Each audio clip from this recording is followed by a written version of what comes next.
बोले एक पतिव्रता नारी थी, उसका पति अग्निहोत्र करता था। पति के अग्निहोत्र के बाद पति थकान के कारण सो गया, पत्नी पंखा जल रही थी और उसी समय उनका छोटा सा बालक अग्निकुंड की ओर जा रहा था। अब पत्नी की गोद में पति सो रहा था सर रख करके। पत्नी ने सोचा उठ करके बचाने जाऊंगी तो पति की नींद खुलेगी, मेरा पातिव्रत धर्म टूटेगा, लेकिन बालक को नहीं बचाऊंगी तो वो तो अग्नि में गिर जाएगा। लेकिन उस पत्नी पतिव्रता स्त्री ने क्या किया, तुरंत अग्निदेव का स्मरण किया और कहा यदि मैंने अपने पति की सच्चे हृदय से सेवा की हो, इनके अतिरिक्त किसी के प्रति मेरा भाव उत्पन्न ना हुआ हो, मेरे पातिव्रत धर्म के फलस्वरूप आप मेरे बालक की रक्षा करना अग्निदेव।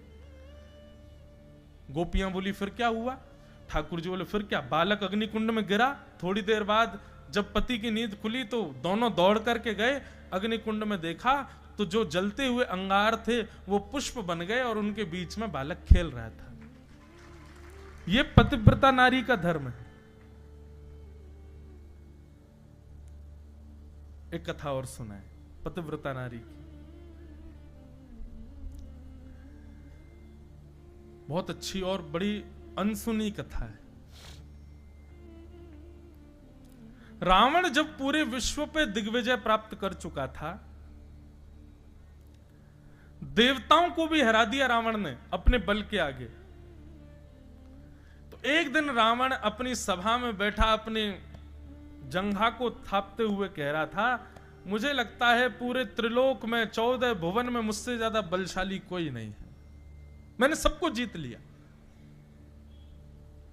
तब उनके सभा में एक व्यक्ति बुजुर्ग सा आया और आकर के कहा, महाराज आप निश्चित ही बलशाली हैं, पर हम आपसे प्रार्थना करना चाहेंगे कभी अवध नरेश महाराज रघु के यहां मत जाइएगा। भगवान श्री राम जिस वंश में प्रकट हुए, रघुवंश, वो रघु महाराज। ये तब की बात है जब रघु महाराज विराजते थे अवध में। तो व्यक्ति ने कहा, बोले महाराज आप निश्चित ही पूरे विश्व पर जीत चुके हैं, लेकिन आप कभी भूल करके अवध की तरफ मत जाइएगा, अयोध्या के राजा रघु के सामने मत जाइएगा। रावण बोला, आपने मुझे ललकारा है, मुझे चेता दिया है, अब तो मैं जाऊंगा। बोले महाराज मैं फिर हाथ जोड़ के प्रार्थना करूंगा, मत जाइएगा, वे बहुत बलशाली हैं। अरे मैंने सबको हरा दिया, इंद्र आदि कुबेर आदि सब हारे पड़े मुझसे, ये रघु क्या चीज? बोले कि इसके लिए हम आपसे बस प्रार्थना करेंगे, आप एक बार विद्यार्थी बनके उनको देखने जाओ, बस फिर आपको लगे कि हाँ मैं युद्ध कर सकता हूं तो करना। तो रावण विद्यार्थी बनकर के रघु महाराज के पास गया। तो रघु महाराज संध्या कर रहे थे सरजू जी के तट पर बैठ करके। संध्या में निधान होता है बंधुओं, हाथ में जल लेकर के, ऐसे अघमर्षण का जल हाथ उठा करके पीछे की ओर डाला जाता है। कहते हैं कि वो जल यदि वृक्ष पर भी गिर जाए तो पूरा वृक्ष सूख जाएगा, इतना बलशाली होता है अघमर्षण का जल।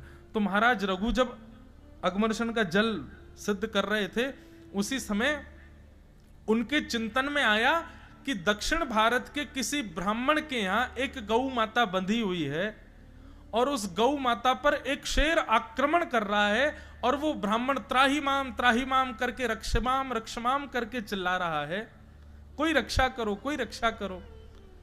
तभी रघु महाराज ने उसका चिंतन किया और चिंतन करके उस अघमर्षण के जल को शेर का चिंतन करके अपनी भुजा के पीछे अयोध्या में फेंका और दक्षिण में उस ब्राह्मण के यहां गौशाला में उस शेर का वध हो गया। ये थे महाराज रघु। रावण ने जब ये दृश्य देखा, रावण दौड़ करके गया, बोले महाराज आपने अभी अभी कुछ किया है, ये अघमर्षण का जल आपने जो पीछे फेंका, निश्चित ही मुझे जो विस्फोट की आवाज आई थी उससे ऐसा लगता है कि आपने किसी का वध किया है। तब महाराज रघु ने पूरी बात बताई, ऐसे ऐसे एक जगह हो रहा था, उसको मार दिया। रावण बोला, ये तो मैंने पहली बार देखा भगवान, ऐसा योग बल कि आप यहां बैठे बैठे किसी को ही मार देते हो। रावण बोला, सही कह रहे थे वो, इनसे युद्ध नहीं, इनसे तो नीचे बैठे बैठे इनसे सीख लें पहले। तो रावण उनसे विद्या सीखने लगा। एक दिन रावण पीछे पड़ गया कि महाराज मेरी लंका चलो, आप मेरे गुरु हैं, एक बार लंका में पैर पधरा दो। रघु महाराज ने एक कुशा उठाई और सरजू जी के किनारे कुछ बनाने लगे। और बनाते बनाते रावण से बोले, सुनो, ये तुम्हारा घर है, ये तुम्हारा भवन है, यहाँ मंदोदरी रहती है, यहाँ कुंभकर्ण सोता है, यहाँ पर विभीषण रहते हैं, यहाँ पर तुम्हारे पुत्र अक्षय कुमार रहते हैं, आदि आदि सबके बारे में वहीं बैठे बैठे उन्होंने बता दिया। बोले महाराज आपको कैसे पता? आप कभी लंका गए? बोले नहीं गए नहीं है, बस हमको दिख रहा है। और सुनो, इस वाले द्वार पर लंकिनी नाम की राक्षसी बैठी रहती है। सब वहीं दिखा दिया। रावण बोला, जय हो भगवान, आप दिव्य हैं प्रभु, मेरी लंका चलो, मेरी लंका में चरण पद। बहुत जिद की तो गलती से रघु महाराज का हाथ उस नक्शे के एक कोने में पड़ गया। रघु महाराज बोले, राम राम राम, जे क्या हो गया? रावण बोला, क्या हुआ? बोले, अरे हमारा हाथ पड़ गया इसके ऊपर। तो बोले, इससे क्या हुआ? बोले, इतनी तुम्हारी लंका का हिस्सा समुद्र में डूब गया अब, क्योंकि मेरा हाथ गलती से पड़ गया। रावण दौड़ करके लंका गया तो वास्तव में उतना टुकड़ा डूब रहा था समुद्र में।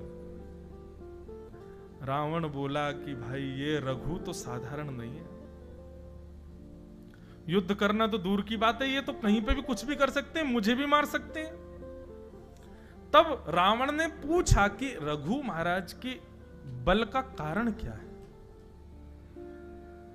तब एक संत ने आकर के बताया, बोले रघु महाराज स्वयं भी वेदज्ञ हैं, स्वयं भी गुरुनिष्ठ हैं, पर उनसे भी ज्यादा उनकी पत्नी, वो गुरुजनों को प्रणाम करती हैं, वो सेवा करती हैं, यज्ञ करती हैं, सब करती हैं और पतिव्रता धर्म का पालन करती हैं। इनकी पत्नी के पतिव्रत धर्म का बल रघु महाराज को मिला हुआ है। रघु महाराज को मारने का केवल एक तरीका है, इनकी पत्नी का पातिव्रत धर्म जब टूटेगा तभी आप इनके ऊपर आक्रमण कर सकते हैं। रावण बोला, हम राक्षस हैं, इतना तो हम पे आता है, हम रघु का रूप धारण करके जाएंगे और इनकी पत्नी का पातिव्रत धर्म तोड़ देंगे। रघु महाराज किसी कार्य से बाहर गए थे, रावण रघु का रूप धारण करके अयोध्या आ गया। और जैसे ही भवन में प्रवेश किया, रघु महाराज की पत्नी के सामने जाकर के पैर पर पैर रख करके रावण जैसे ही बैठा, उसके नेत्र और उसकी चाल ढाल से पत्नी समझ गई थी कि ये रघु नहीं है, ये रूप धारण करके है। तुरंत सैनिकों को आज्ञा की, बंदी बना लो इसको। रावण कहने लगा, अरे मैं रघु महाराज हूं, मुझे बंदी क्यों बना रही हो? बोले, रघु होते तो रघु महाराज जब भी अपने भवन में आते हैं, अयोध्या की माटी को प्रणाम करके आते हैं, माथे पर रज लगी होती, और तुम्हारे चलने बोलने ढलने इससे सब पता चल रहा है कि तुम रघु नहीं हो। बंदी बना लिया। अब रघु महाराज जब लौट करके आए, जब उनको पता चला कि उनके शिष्य रावण ने ऐसा किया, तुरंत रावण को सामने बांध दिया। बोले, लाओ मेरे बाण और तरकश का वध करता हूं मैं। जैसे ही उन्होंने बाण लेकर के रावण का वध करना चाहा, तभी ब्रह्मा जी प्रकट हो गए। बोले, भगवान आप ठाकुर जी की लीला को क्यों खत्म कर रहे हो? भगवान आपकी भक्ति और आपकी गृहिणी की भक्ति से ठाकुर जी इतने प्रसन्न हैं कि उन्होंने वचन दिया है कि त्रेता में मेरा जो अवतार होगा, मैं रघु महाराज के वंश में ही आऊंगा। और रघु महाराज जी से कह दीजिए कि रावण को ना मारें।